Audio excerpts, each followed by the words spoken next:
Hello friends, RK success centre में आपका स्वागत है। तो आइए आज हम लोग देखते हैं क्लास 10th का जो चैप्टर 10 है।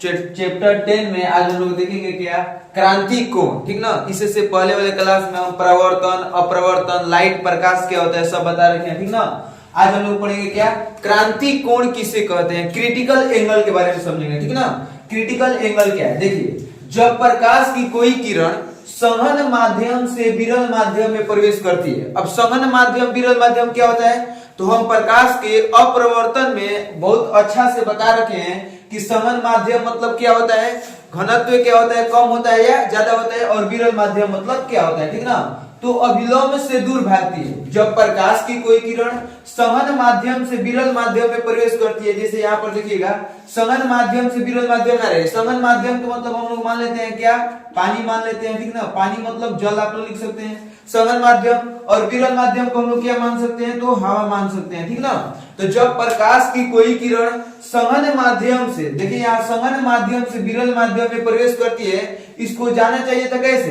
एकदम सीधे सीधे निकल जाना चाहिए था क्या, डॉटेड लाइन से, लेकिन अविलंब से क्या दूर भागती है।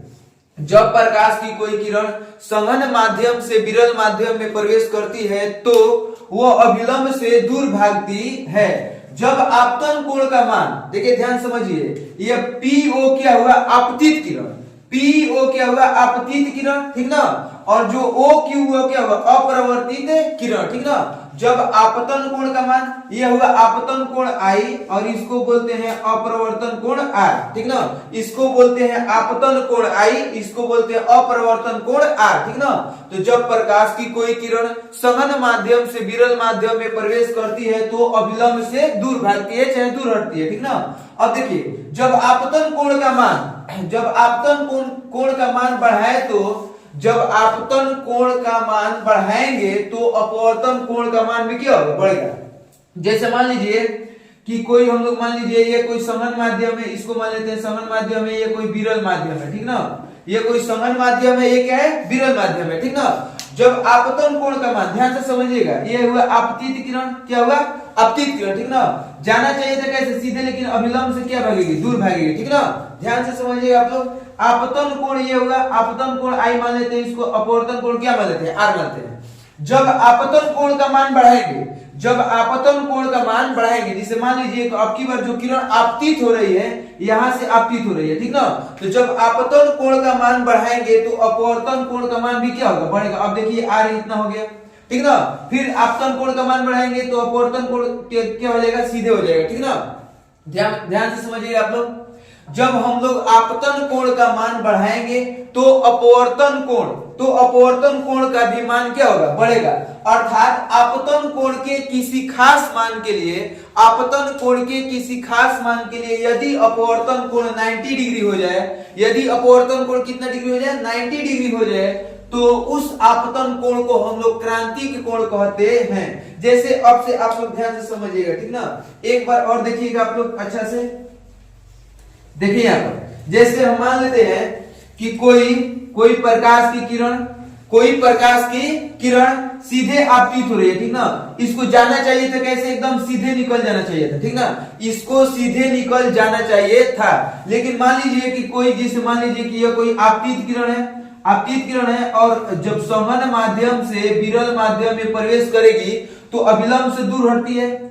जब प्रकाश की कोई किरण सघन माध्यम से विरल माध्यम में प्रवेश करती है तो अविलंब से क्या हटती है, दूर हटती है। ठीक ना, जब हम लोग आपतन कोण का मान बढ़ाएंगे, अभी आपतन कोण इतना है। ठीक ना, अपवर्तन कोण कितना है, इतना है। ठीक है, जब हम लोग आपतन कोण का मान बढ़ाएंगे, जैसे मान लीजिए कि आपतित किरण यहाँ आ गई। ठीक ना, तो आपतन कोण इतना हो गया, आपतन कोण क्या हो गया, बढ़ गया। जब आपतन कोण बढ़ेगा तो अपवर्तन कोण का मान भी क्या होगा, बढ़ेगा। ठीक ना, फिर आपतन कोण हम लोग बढ़ाएंगे तो अपवर्तन कोण का मान फिर क्या होगा, आपतन कोण आपकी बार इतना हो गया तो अपवर्तन कोण का मान कितना हो गया, इतना हो गया। ठीक ना, और आपतन कोण बढ़ाएंगे और मान लीजिए आपतन कोण का मान इतना हो गया। ठीक ना, तो अपवर्तन कोण का मान कभी क्या हो जाएगा, सीधे हो जाएगा। मतलब कितना डिग्री हो जाता है टोटल, तो 90 डिग्री हो जाता है। ठीक ना, ध्यान से समझिएगा।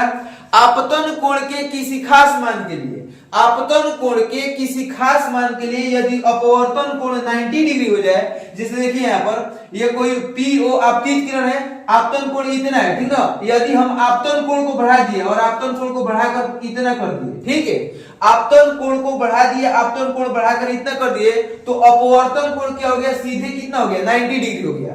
यदि आपतन कोण का मान बढ़ा दिए हम और अपवर्तन कोण कितना हो गया, 90 डिग्री हो गया, तो इस आपतन कोण को हम लोग क्या बोलते हैं, क्रांतिक कोण बोलते हैं। मतलब आपतन कोण के किसी खास मान के लिए अपवर्तन कोण का मान यदि 90 डिग्री हो जाए, यदि हम साधारण भाषा में समझे तो आपतन कोण को इतना बढ़ाएं, आपतन कोण को इतना बढ़ाएं कि अपवर्तन कोण, ध्यान से समझिएगा यहाँ पर, आपतन कोण को इतना बढ़ाएं, आपतन कोण को इतने बढ़ाएं कि अपवर्तन कोण सीधे 90 डिग्री हो जाए। यदि अपवर्तन कोण 90 डिग्री हो जाता है तो आप रूपी जो आपतन कोण होगा उसको हम लोग क्या बोलेंगे, क्रांतिक कोण बोलते हैं, क्रिटिकल एंगल बोलते हैं, ठीक ना।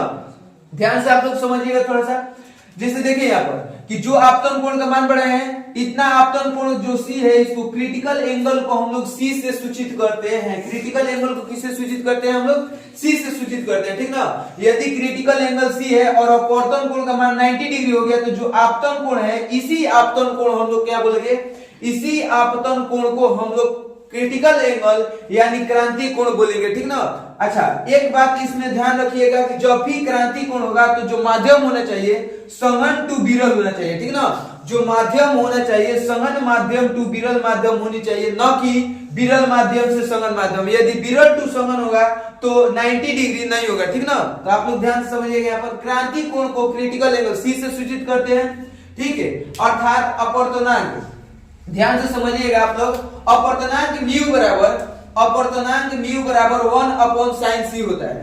अपवर्तनांक म्यू बराबर 1/sin c होता है, या हम लोग बोल सकते हैं यदि sin c को इस तरफ लेंगे तो sin c हो जाएगा और म्यू को इधर ले जाएंगे तो क्या हो जाएगा, बटे में, मतलब या sin c = 1/μ, ठीक ना। ये दोनों सूत्र पर देखिए, जो दो सूत्र लिखे हैं यहाँ पर कि म्यू = 1/sin c या sin c = 1/μ, दोनों पर न्यूमेरिकल पूछता है, ठीक ना।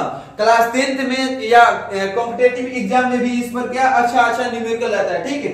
अब लोग ध्यान से समझिएगा, कुछ पदार्थ का हम अपवर्तनांक लिखे हैं और कुछ क्रांति कोण लिखे हैं, ठीक ना। ध्यान से जैसे देखिए जल का अपवर्तनांक कितना होता है, तो 1.33, ठीक ना। जल का अपवर्तनांक कितना होता है, तो 1.33, और जल का क्रांति कोण कितना होता है, तो 48.5, ठीक ना, 48.5 होता है।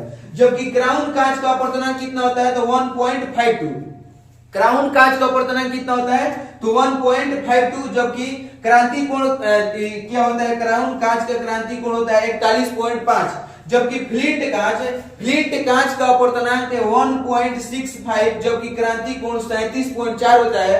और सबसे ज्यादा पूछे जाने वाला क्वेश्चन कॉम्पिटिटिव एग्जाम हो या कोई भी एग्जाम हो, उसमें सबसे ज्यादा यदि कोई क्वेश्चन पूछता है तो बोलता है हीरा का अपवर्तनांक कितना होता है, तो 2.42, हीरा का अपवर्तनांक कितना होता है, तो 2.42, और हीरा का क्रांति कोण कितना होता है, ये भी पूछता है कि हीरा का क्रांति कोण कितना है, तो 24.4 डिग्री, ठीक ना। आप लोग सबसे ज्यादा इसको याद रखिएगा और इसको याद रखिएगा, क्योंकि इस पर ज्यादा न्यूमेरिकल टाइप क्वेश्चन पूछता है, ठीक है। आई होप कि आप लोग अच्छा से समझ होंगे, ठीक ना। ध्यान से एक बात समझने वाला है, आप लोग ध्यान से यहाँ समझिएगा, क्रांति कोण क्या होता है, ठीक ना। एक बार फिर हम लोग समझ लेते हैं कुछ सेकंड तक, ठीक है। ध्यान से समझिए, क्रांति कोण 2 अंक में भी आता है और 5 अंक में भी आता है बोर्ड एग्जाम में। ध्यान से समझिएगा एक बार फिर, यदि हम लोग मान लीजिए कि कोई आपतित किरण है, जैसे मान लीजिए ये कोई आपतित किरण है, ठीक ना। ये हुआ अपरिवर्तित किरण, ये हुआ आपतित किरण, ये क्या हुआ, अपरिवर्तित किरण, संघन माध्यम से विरल माध्यम में जाने पर, ठीक ना। जब हम लोग, तो ये क्या होगा, आपतन कोण, क्या हुआ आपतन कोण, ये क्या हुआ अपरिवर्तन कोण, ठीक है। यदि हम लोग इसको थोड़ा और बढ़ाएंगे, जैसे आपतन कोण को बढ़ाकर हमें यहाँ पर ले दिए, तो आपतन कोण इतना हो गया, तो अपवर्तन कोण भी क्या हो जाएगा, बढ़ जाएगा। मतलब इसको हम इधर लेंगे तो अपवर्तन कोण उधर जाएगा, ठीक ना। तो मतलब ये भी क्या हो गया, इतना बढ़ गया। जब हम लोग आपतन कोण को यहाँ पर ले देंगे तो किसी खास मान के लिए अपवर्तन कोण क्या हो जाएगा, एकदम सीधे हो जाएगा। मतलब अपवर्तन कोण अब इतना हो गया, तो इतना को हम लोग क्या बोलते हैं, 90 डिग्री। मतलब आपतन कोण के किसी खास मान के लिए, आपतन कोण के किसी खास मान के लिए यदि अपवर्तन कोण 90 डिग्री हो जाए, उसी आपतन कोण को, अब जो ये आपतन कोण बना ना इतना दूर, इसी को क्या बोलते हैं, क्रिटिकल एंगल, मतलब क्रांति कोण बोलते हैं। आई होप कि आप लोग अच्छा से समझ गए होंगे। ठीक है, इससे मिलते हैं नेक्स्ट वीडियो में, मिलेंगे टोटल इंटरनल रिफ्लेक्शन मतलब पूर्ण आंतरिक परिवर्तन के साथ में।